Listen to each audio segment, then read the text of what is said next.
And we're back on the Fowler Show, and it's time for your political maniacs. Yes, indeed, America, it is true. And this week's political maniac comes to us from the state of Colorado. We're talking about the Alamosa Colorado Republicans. And here is what happened. The Mesa County Republicans took to Twitter and posted the following message. Democrats love poor people because they think poor people will vote Democrat. Republicans hate poor people because they think that the dignity of a man is above being poor. Yes, indeed, America, that's literally what they posted on Twitter. I wish I was making it up, but I'm not. Now, in all fairness to the Alamosa County Republicans, after posting this on Twitter, they then took to Facebook to apologize for their comments, and they urged Americans to be Republicans out of self-respect. On Sunday, the chair of the organization called the post inappropriate and offensive and confirmed the individual who posted the comment has since resigned. And let me read you their apology before I get into why there is seems to be an ongoing sort of war between the Republicans and the poor. Let me read to you their apology. Hate has no home here. On behalf of the Alamosa County Republicans, and as the chair of that organization, please accept this apology for the inappropriate and offensive post made on the site on March 30th, 2018. The author acted independently and without the concurrence of any other member of the Alamosa County Republicans. The regrettable post was made with the intention of condemning poverty, not persons affected by poverty, and was not meant to insult anyone. However, that occurred. The author since sincerely regrets the post and has offered his resignation from his position with the Alamosa County Republicans, which has been accepted. Actions have consequences. I'm happy that they forced this guy to resign.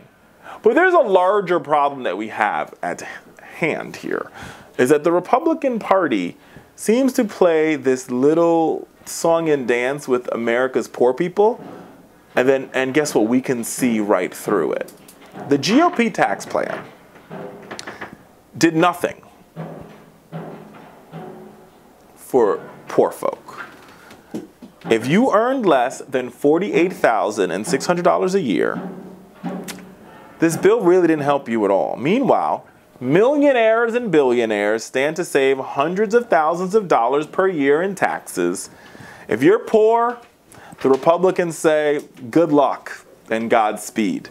Not only was the middle class tax cuts not made permanent in the Trump tax plan, but the tax cuts were literally geared towards millionaires, billionaires, and corporations, and they were sort of ripped out of the hands of the poor. On top of that, if you talk to any Republican, the first thing they will tell you that they want to do is they want to fundamentally reform and change entitlement programs. They want to change entitlement programs, and they want to roll back and cut domestic spending, which is code word for cutting programs that usually benefit the working families and the poor in this country. When you say cut domestic spending, that means cutting public education. That means cutting TANF, programs that help poor people eat. That means cutting, when you say you want to rejigger our entitlement programs, that means reforming welfare once again. That means eliminating Medicare, which is eliminating Medicaid rather, a program that helps poor people have access to health care. So every time they try to tinker with domestic spending, that means they literally want to hurt the most vulnerable amongst us in this country, the very poor.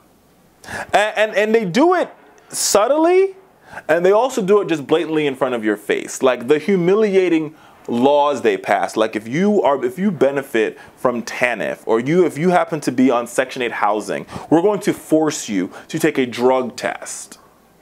Now, we're not forcing any of these corporations that have benefited from corporate welfare to the tune of millions and billions of dollars to take drug tests, even though we're giving them way more money than we're giving you. But we're going to force working families and working single mothers, right, who work at Walmart, who work at McDonald's, but still don't have enough and don't make enough money to make ends meet, so they benefit on some sort of government assistance program. She has to wake up every day or once a week, and she has to go down and she has to take a drug test and piss in a cup. But the CEO the CEO of Goldman Sachs, he doesn't have to do that, even though he gets more money from the federal government and corporate welfare. Neither does the CEO of any of these, of Lockheed Martin, or the CEO of Booz Allen Hamilton, or the CEO of Kimberly-Clark, or the CEO of Walmart, or the CEO of Pepsi-Cola. All companies that have benefited richly from America's corporate welfare, to the tune of millions and billions of dollars. They never have to take a drug test. They literally have free pass to walk into the White House. They have a lobbyist that go down there and they demand a check from the federal government, and the members of Congress write in exactly how much his corporation wants, in a nutshell, and they get their money back. They get their corporate welfare, and life is good. But if you're poor in this country and you're struggling to make ends meet, this government, our government, whose job it is to preserve life, liberty, and the pursuit of happiness for every single American, will do everything in their power to shame you, to shame your poverty, to spit in your face, and to say it's wrong that you are poor, even though they have ripped opportunity out of your neighborhood, even though they have sapped your public school of resources, even though they have made getting to college almost impossible for you. Even though in many cases they have flooded your streets with crack cocaine, and in many cases they have flooded your streets with illegal guns, they will still humiliate your poverty. This is what irks me, America. Now you guys know, I am not, you know, I'm not this crazy, bleeding heart liberal. I really am not. People who know me are like, that's not really Richard. But there is something to be said about how we as a country deal with our poor. We have there's no compassion. And especially with these current Republican governors and these Republican senators, they feel that it is okay to rip the rug from under you, to throw you in the street, and then to laugh at you in the process and to shame your poverty. Meanwhile, back at the ranch, corporations, no shame. Do whatever you want. It's okay. Take corporate money, take corporate welfare at $1 billion, take as much corporate welfare as you can grab, and it's okay. America, we could do better. And here's how we start. We start by registering to vote. We register to vote this November. We start to vote out these corporate welfare cronies one by one, governor's mansion by governor's mansion, state house district by state house district, congressional district by congressional district. And we vote in people that understand what it feels like and what it looks like to be poor.